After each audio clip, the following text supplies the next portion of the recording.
Hi friends, आज हम आपको मैथमेटिक्स शुरू करेंगे और मैथमेटिक्स में संख्या पद्धति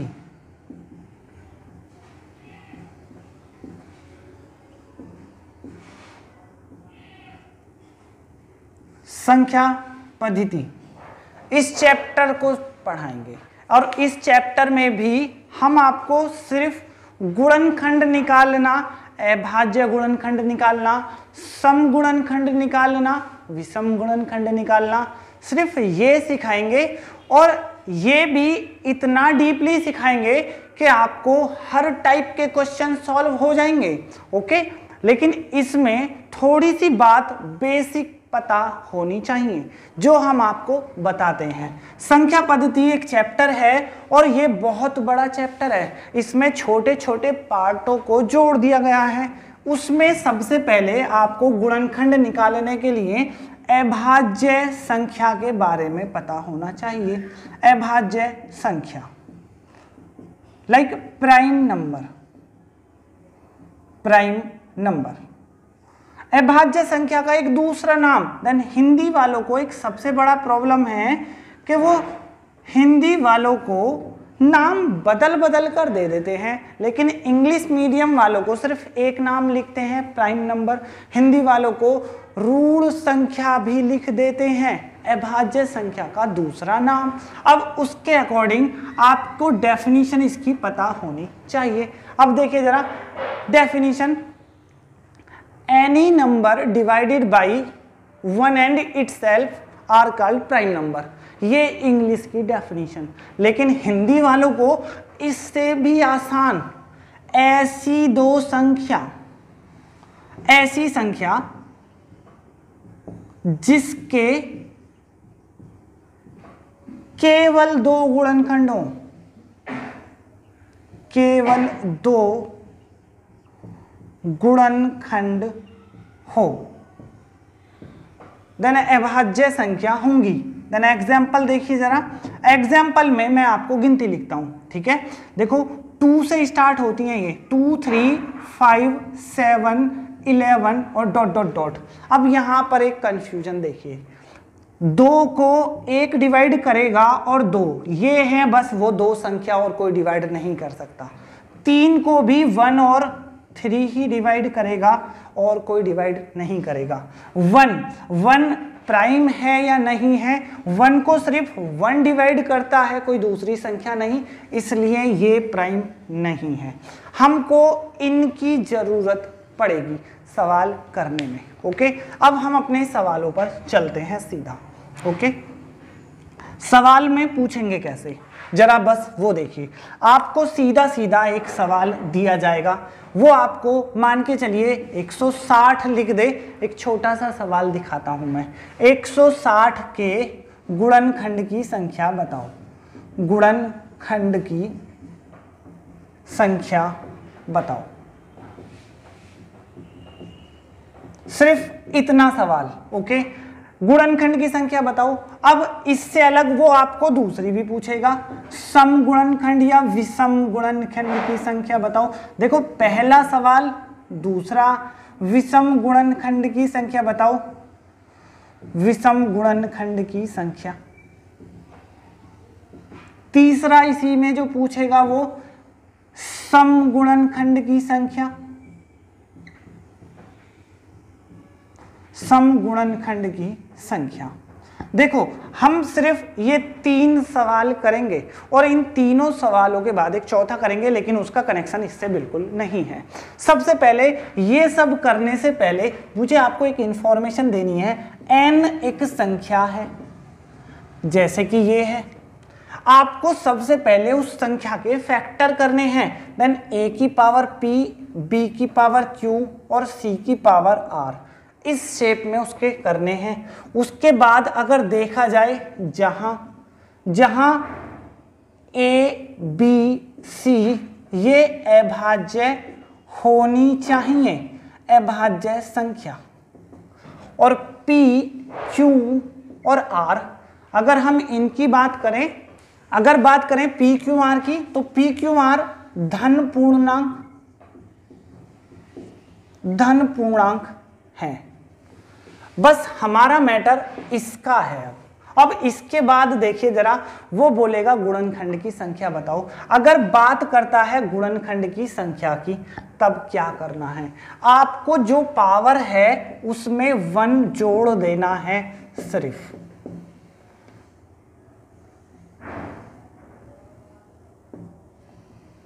ये है गुणनखंड की संख्या। विषम गुणनखंड की संख्या और सम गुणनखंड की संख्या का मैटर अलग। पहला सवाल हम कर लेते हैं जरा। पहला 160 है, तो 160 के आपको फैक्टर करने हैं। देखो फैक्टर करने के लिए आपको ये मेथड फॉलो करना है ताकि गलत ना हो। पहले आप इसे अभाज्य संख्या 2 अट्ठे 16, 2 चौक 8, 2 दूनी 4, 2 एकम 2, 2 पंजे 10 और 5 एकम 5। जब तक 1 नहीं आ जाता आप इसे काटना बंद नहीं करेंगे। अब आपको वो काटने के बाद उन्हें गिनना है, 1 2 3 4 5, 2 की पावर 5 इंटू 5 की पावर 1। इस शेप में आने के बाद अब हमारा रूल बनेगा।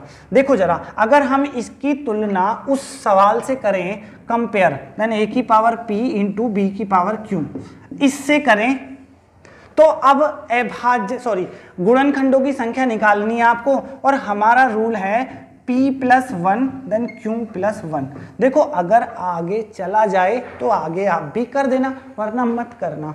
p की वैल्यू 5 + 1 देन 6, और q की वैल्यू 1 देन ऊपर वाला 1 + 1 देन 2, और इसके गुणनखंड हुए 12। Answer okay. हमारा गुणनखंडों की संख्या का सवाल हो गया। अब वो जरूरी नहीं है कि वो आपको सिर्फ एक संख्या ही देगा। देखो जरा, मैं आपको एक सवाल कर दिया, अब मैं आपको इसी के अकॉर्डिंग दूसरा सवाल दिखाता हूँ वो क्या क्या करेगा। मैं इस सवाल को अभी करता हूँ। बाकी का हमारे गुणनखंडों की संख्या हमारी 12 आ गई है, जो हमने अभी निकाली है। हमें इसकी जरूरत पड़ेगी इनके लिए, इसलिए हम अभी रोक लेते हैं। हम आपको सेकंड सवाल जरा एक करके दिखाते हैं। वो इस ही सवाल को कैसे पूछेगा, वो आपको यहाँ पर 8 गुणा 12 गुणा 25 ऐसे लिखेगा, और तब बोलेगा गुणनखंड की संख्या बताओ। गुणनखंड की संख्या बताओ, ऐसे पूछेगा। अब आपको करना क्या है, देखो जरा, 8 इंटू 12 इंटू 25, आपको इनके फैक्टर करने हैं। 8 के होते हैं 2 इंटू 2 इंटू 2, 12 के होते हैं 2 दूनी 4 तिया 12, और 25 के होते हैं 5 इंटू 5। अब आपको जो जो समान है उनको गिनिए, देन 1 2 3 4 5, देन 2 की पावर 5 इंटू 3 की पावर 1 और 5 की पावर 2। देखो अब इस फॉर्म को इस फॉर्म के अकॉर्डिंग रखना है। आप रखिए a की पावर p, b की पावर q, देन c की पावर r, और अब पावरों को जोड़ना है जैसा कि मैंने गुणनखंड की संख्या में आपको बताया है। देखो 5p + 1 q + 1 देन r + 1, 5 और 1 6, 1 और 1 2, 1 और 1 2 और 1 3, 6 दूनी 12 और 12 इति 36, देन आंसर।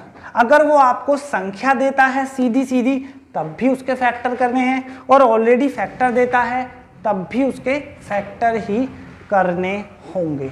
ओके, हमारा गुणनखंडों वाला क्वेश्चन हो गया। अब बात करते हैं हम वापस नीचे वाले ये 2 सवाल जो हैं इनकी। ठीक है, इन दोनों के बारे में देखिए जरा, सम गुणनखंड की संख्या और विषम गुणनखंड की संख्या। हमारा क्वेश्चन 160 वापस इसी पर है। देखो जरा, 2 दूनी 4 दूनी 8 दूनी 16 और 16 दूनी 32 और 32 पंजे 160, 2 की पावर 5 था। ठीक है, यहां पर था। अगर उसने बोला विषम गुणनखंडों की संख्या बताओ, देखो जरा, विषम गुणनखंड में आपको 2 की पावर 5 इंटू 5 की पावर 1 है।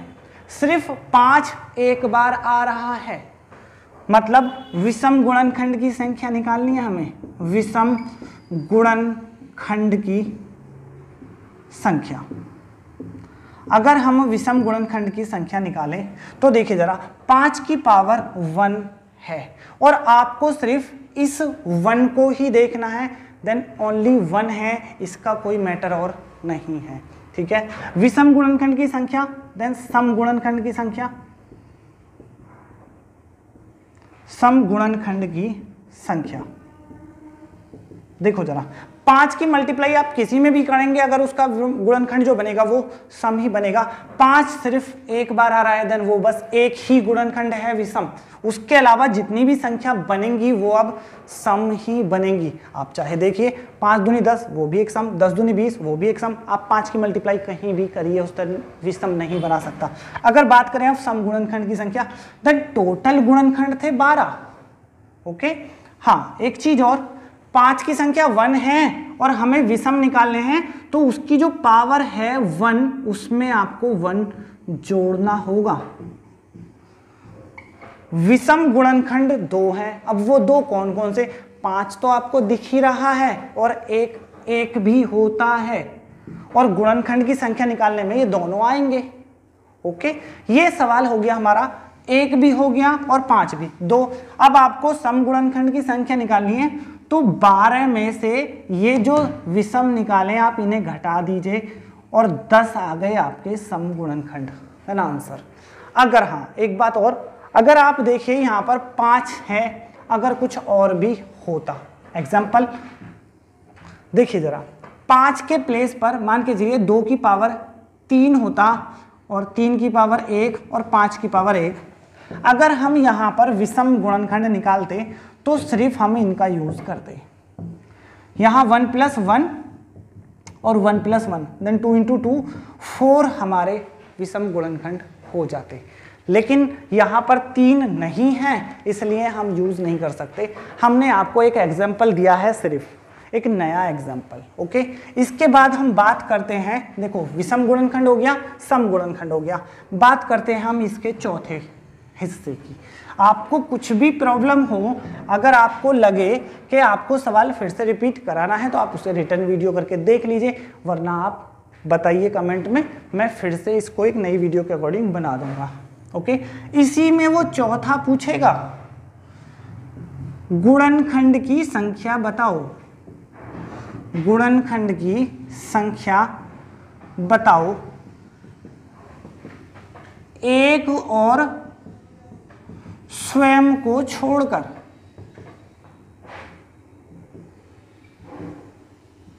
तो देखिए जरा इसमें क्या करना है, इसमें कुछ नहीं करना, जितने गुणनखंड हमने शुरू में निकाले थे 12, उसमें से एक और स्वयं मतलब 2 हो गए और आपको वो दोनों घटा देने हैं, देन 10 आता आंसर। ये चौथा, देखो देन इंपॉर्टेंट होता है सिर्फ पहला, जिसको पहला आता है उसको दूसरा भी आएगा, तीसरा भी आएगा, देन चौथा भी आएगा। ओके, हमारा गुणनखंड से रिलेटेड खत्म। लेकिन इसमें एक बात बच जाती है, वो बात करते हैं बस हम। वो आपसे इस बार गुणनखंड की नहीं पूछेगा, वो बोलेगा 160 के अभाज्य गुणनखंड की संख्या बताओ, अभाज्य गुणनखंड की संख्या। और हमारा अब ये रूल खत्म। और जब वो आपसे अभाज्य गुणनखंड के लिए पूछेगा तो इसके लिए जो रूल बनेगा वो सिर्फ P + Q + R और डॉट डॉट डॉट डॉट। तो करना क्या है, जो भी संख्या यहाँ पर होगी उसके फैक्टर करने हैं, 2 × 2 × 2 × 2 × 2 देन इंटू 5, 2 दूनी 4 दूनी 8 दूनी 16 दूनी 32 पंजे 160। ये बना 2 की पावर 5 इंटू 5 की पावर 1। आपकी इसकी तुलना करनी है देन a की पावर p इंटू b की पावर q से।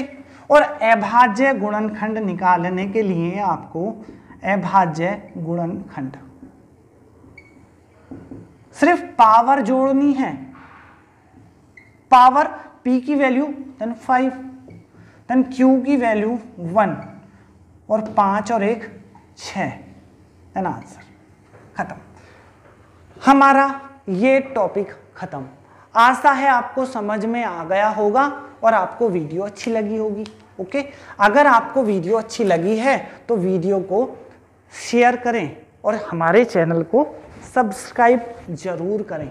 वीडियो के लास्ट में कुछ क्वेश्चन हैं, आप उन्हें सॉल्व करें। अगर आपको ये सवाल पहले से आते हैं तो आप उन्हें डायरेक्ट सॉल्व कर दें, वरना आप पहले वीडियो को देखिए कंटिन्यू और उसके बाद आप सवाल सॉल्व करके उनके आंसर कमेंट में जरूर करें। Okay, thank you.